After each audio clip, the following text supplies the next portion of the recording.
আসসালামু আলাইকুম বন্ধুরা, আশা করি আল্লাহর রহমতে তোমরা সবাই ভালো আছো। বন্ধুরা, আজকে তোমাদের শোনাবো এমন এক ছোট বোনের গল্প, যার জীবনে কষ্ট ছিল ছায়ার মতো, কিন্তু ভাগ্য বদলে গেছে ধৈর্য আর আল্লাহর উপর ভরসায়। এই ছোট বোনটার নাম ছিল মুনিয়া। গ্রামের এক ছোট্ট কাঁচা ঘরে তার জন্ম। ঘর বললে আসলে দুটো টিনের চাল, মাটির মেঝে আর এক কোণে পুরনো একটা খাট। মুনিয়ার বাবা ছিল দিনমজুর। সারাদিন কাজ করে যা পেত তা দিয়েই কোনোমতে চলত সংসার। মুনিয়া তখন খুব ছোট, যখন একদিন তার বাবা কাজে গিয়ে আর ফিরে এলো না। হঠাৎ অসুস্থ হয়ে রাস্তাতেই মারা যায়। সেই দিন থেকেই মুনিয়ার জীবনে নেমে আসে অন্ধকার। মায়ের কান্না, মানুষের ভিড়, ফিসফিস কথা, মুনিয়া কিছুই বুঝত না। শুধু বুঝেছিল বাবা আর কোনোদিন তাকে কোলে নেবে না। এরপর শুরু হল অভাবের দিন।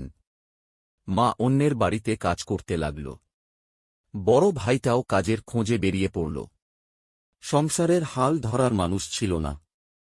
মুনিয়া ছিল সবার ছোট, তাই সবাই ভাবত ও তো কিছু বোঝে না।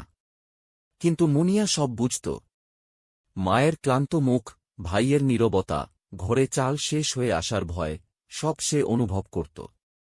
স্কুলে যেত সে খুব আনন্দ নিয়ে। বইয়ের গন্ধ, খাতার সাদা পাতা, এই জিনিসগুলোই ছিল তার সুখ। শিক্ষক একদিন বলেছিল, মুনিয়া, তুই চাইলে অনেক দূর যাবি।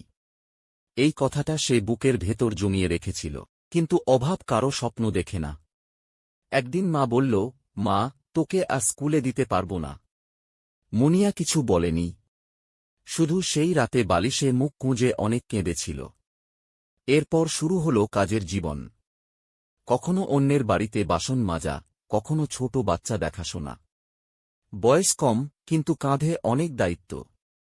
অনেক সময় কাজ করতে গিয়ে কেউ বকা দিত, কেউ খারাপ কথা বলত।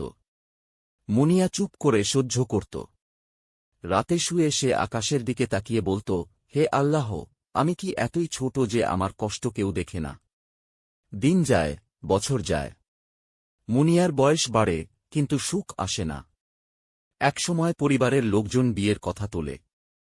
মেয়ে মানুষ, বেশি দিন রাখা ঠিক না। মায়ের চোখে ভয়, কিন্তু কিছু বলার শক্তি নেই। মুনিয়া তখন প্রথমবার প্রতিবাদ করল। চুপচাপ বলল, আম্মা, আমি একটু পড়তে চাই। মা কিছুক্ষণ চুপ করেছিল। তারপর চোখ মুছিয়ে বলেছিল, আল্লাহ যদি সাহায্য করে।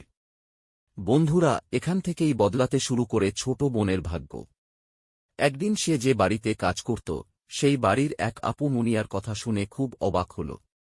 তার চোখের ভেতরের আগুনটা সে বুঝতে পেরেছিল। সেই আপু মুনিয়াকে আবার স্কুলে ভর্তি করিয়ে দেয়। বয়সে বড় হলেও মুনিয়া লজ্জা পায়নি। ছোটদের সাথে বসে আবার আ আ খোক থেকে শুরু করে। অনেকেই হাসাহাসি করত। কিন্তু সে মনে মনে বলত, একদিন আমি প্রমাণ করব। সেদিনে কাজ করত, রাতে পড়ত। চোখ জ্বালা করত, মাথা ব্যথা হতো, তবুও সে থামেনি। পরীক্ষায় ভালো ফল করতে লাগল। শিক্ষকরাও তাকে আলাদা করে সাহায্য করত। একসময় মুনিয়া বোঝে, কষ্ট তাকে ভেঙে দেয়নি, বরং গড়ে তুলেছে। বছর কয়েক পরে সে কাজ পায়। নিজের আয় শুরু হয়। মায়ের জন্য বাজার করে ঘরে হাসি ফেরে। যে মেয়েটাকে একদিন বোঝা ভাবা হয়েছিল, আজ সে পরিবারের ভরসা। মুনিয়া আজও নামাজের পর দোয়া করে, হে আল্লাহ, তুমি আমাকে কষ্ট দিয়েছ, কিন্তু ভেঙে দাওনি, এর জন্য তোমার কাছে শুকরিয়া। বন্ধুরা, এই গল্প শুধু মুনিয়ার না। এটা সেই সব ছোট বোনের গল্প, যাদের চোখের জল একদিন দোয়ায় বদলে যায়। মনে রেখো, ভাগ্য দেরিতে বদলাতে পারে, কিন্তু আল্লাহ কখনো ভুলে যান না।